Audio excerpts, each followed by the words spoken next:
मैं परमेश्वर का धन्यवाद देता हूँ इस सुबह के समय के लिए। सर्वशक्तिमान परमेश्वर के चरणों में आने का प्रभु ने जो मौका दिया। आइए आज के वचन मनन के लिए नीति वचन 20वां अध्याय उसका 3रा वचन हम पढ़ें। मुकदमे से हाथ उठाना पुरुष की महिमा ठहरती है, परंतु सब मूढ़ झगड़ने को तैयार होते हैं। हमने कुछ समय पहले परमेश्वर के वचन से हमने सीखा था कि कैसे परमेश्वर अपने लोगों को झगड़ों से दूर रहने के लिए आज्ञा देते हैं, क्योंकि झगड़ों का बहुत बुरा परिणाम होता है। इधर परमेश्वर का वचन अपने लोगों को प्रोत्साहित करता है। मुकदमे से हाथ उठाना पुरुष की महिमा ठहरती है। उसका अर्थ समझने के लिए परमेश्वर हम सबको मदद करें। दुनिया आज जब एक विश्वासी को देखती है, जब उसके आचरण को देखती है, तो एक दूसरी नजर से देखती है। दुनिया सोचती है ये कमजोर है, ये डरपोक है। लेकिन एक विश्वासी जब स्वर्गीय सिद्धांत के अनुसार चलता है, परमेश्वर प्रसन्न होता है, क्योंकि परमेश्वर के संतानों ने झगड़ों में उलझना नहीं, वरन शांति बनाने वाले बनना है। स्वर्ग के सिद्धांत और संसार, पापमय संसार के सिद्धांत बिल्कुल विपरीत हैं। सर्वशक्तिमान परमेश्वर ने सारी आकाश मंडल को अपने दिव्य सिद्धांत के अनुसार बनाया है, और सब कुछ अच्छी तरह चलता है अगर दिव्य सिद्धांतों का पालन करें तो। मनुष्य को परमेश्वर ने अधिकार दिया ताकि सारी सृष्टि के ऊपर वो राज्य करे। इतना सिर्फ नहीं, परमेश्वर ने मनुष्य को अपने स्वरूप और समानता में बनाया, क्योंकि मनुष्य ने इस सृष्टि के ऊपर अपने ही दिमाग से, अपने सिद्धांत के अनुसार राज्य नहीं करना, लेकिन परमेश्वर का स्वरूप और समानता जो उसमें है, उसे परमेश्वर की इच्छा के अनुसार राज्य करने में मदद करेगी। आदम के साथ सृष्टि का देखभाल करने, अदन बगीचा का देखभाल करने के लिए बहुत बड़ी फौज नहीं थी। परमेश्वर ने केवल हव्वा को बनाकर दिया जो उसके बराबर की थी, और उसे परमेश्वर ने सारी खूबियों से आशीषित किया था, और दोनों ने एक साथ मिलकर एक इकाई बनकर सृष्टि का देखभाल करना है। और दिव्य शांति पूरे माहौल पर प्रकट था, और उस समय का स्वर्ग जैसा माहौल था। लेकिन हम जानते कैसे पाप ने मनुष्य को अपने वश में लिया। वो निष्कलंकता, वो शुद्धता, वो ईश्वरीय स्वभाव की खूबसूरती सब भंग हो गई। मनुष्य के अंदर की शांति को भी भंग किया, और ये पापमय स्वभाव विवेक की आवाज से संघर्ष करने लगा, और मनुष्य के अंदर का वो संघर्ष बाहर के वातावरण में भी दिखने लगा।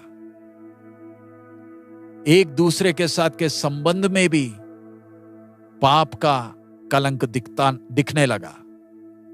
परिवार के अंदर झगड़े शुरू हो गए। एक दूसरे के साथ संबंध में सीमाएं बन गई, बाधाएं बन गई, और पीढ़ी दर पीढ़ी हम उदाहरण देख सकते हैं कि कैसे परिवार, कैसे कौम, कैसे देश झगड़ों के कारण बर्बाद हुए। दुनिया की नजर में जो सामने वाले को दबाता है, अधिकार को अपनी निजी स्वार्थ के लिए इस्तेमाल करता है, उसे संसार बड़ा ताकत वाला समझते हैं। और अगर कोई शांति बनाए रखता है तो दुनिया उसे कमजोर देखती है।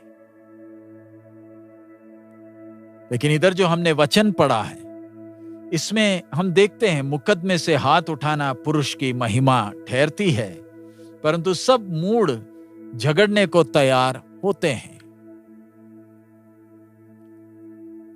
प्रभु यीशु ने जो पहाड़ी उपदेश में सिखाई हुई शिक्षा को हम ध्यान देते हैं। धन्य है वो जो मेल कराते हैं, क्योंकि वो परमेश्वर के संतान कहलाएंगे। अगर एक व्यक्ति ने मेल कराने वाला बनना है तो उसे अपने जीवन में खुद ही वो शांति को अनुभव करनी है, और ये नए जन्म के द्वारा ही संभव है, जिसके द्वारा एक व्यक्ति मसीह यीशु के द्वारा परमेश्वर से मेल करता है। और हमें परमेश्वर का संतान होने का सौभाग्य मिला, पाप का बोझ हट गया, दिव्य शांति को हम अनुभव करते हैं क्योंकि प्रभु ने हमें क्षमा किया, नया जन्म का अनुभव मिला।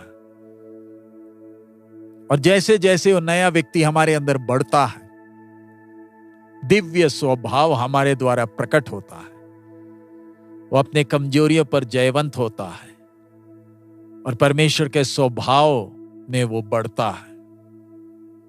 जैसे प्रभु यीशु ने सिखाया, परमेश्वर का संतान मेल कराने वाला होता है, वो झगड़ों को खत्म करता है, क्योंकि उसे मालूम है झगड़े लोगों के बीच में बैर उत्पन्न करते हैं। स्वर्ग राज्य परस्पर प्रेम करने को सिखाता है, चाहे कोई भी जात हो, कोई भी धर्म हो, कोई भी भाषा हो।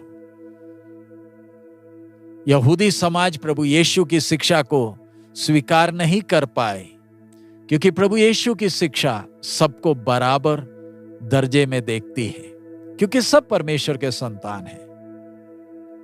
इसलिए परमेश्वर का संतान दूसरों को आदर करता है, क्योंकि उसे मालूम है वो मेरे भाई बहन हैं।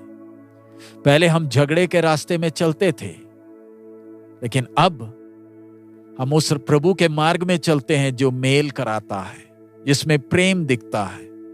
प्रभु की आत्मा हमें सिखाती है एक दूसरे को आदर करें। और हम देखते हैं जो परमेश्वर के जन जो प्यार से बंधे हैं, वो दूसरों को कैसे प्यार करते हैं। दुनिया के छोर छोर में जाते हैं, दूसरों को आदर करते हैं। सो आइए प्रभु के नजर में हम मूढ़ ना ठहरें, वरन समझदार हो जाएं, क्योंकि जो मेल कराते हैं वो परमेश्वर के नजर में बहुमूल्य हैं। परमेश्वर को दुखी करने वाले हर बुरे स्वभाव से हम बचकर रहें। लोग ये बुरी स्वभावों में गर्व करते हैं। परमेश्वर ने अगर हमें आदर करना है तो हमारे जीवन के द्वारा वो दिव्य स्वभाव प्रकट होना है। उसके लिए परमेश्वर की आत्मा हमें मदद करे। आइए हम प्रार्थना करें। हमारे अनुग्रहकारी पिता, हम आपका धन्यवाद देते हैं आपके वचन के द्वारा। पिता, आप हमें स्वर्गीय मापदंड, स्वर्ग का स्वभाव हमें सिखा रहे हैं। आप हमसे कितनी ऊंची उम्मीद रखते हैं। आपने हमारे अंदर वो नया जन्म का अनुभव दिया, अपनी आत्मा को दिया, अपने वचन को दिया। प्रभु, इन दिनों में हमारा जीवन स्वर्ग के स्वभाव को प्रकट करने वाला माध्यम बन जाए, ताकि दूसरे हमें देखकर स्वर्ग के शांति को, स्वर्ग के आनंद को हमारे जीवनों के द्वारा देख सके। पिता, आपकी आशीष मांगते हैं, हमें बलवंत करें, आपकी महिमा प्रकट हो। यीशु मसीह के मधुर नाम से मांगते हैं, आमीन। प्रभु हम सबको बहुत आयत में आशीष दे। हमारा प्रभु अति शीघ्र आ रहा है। मारनाथा।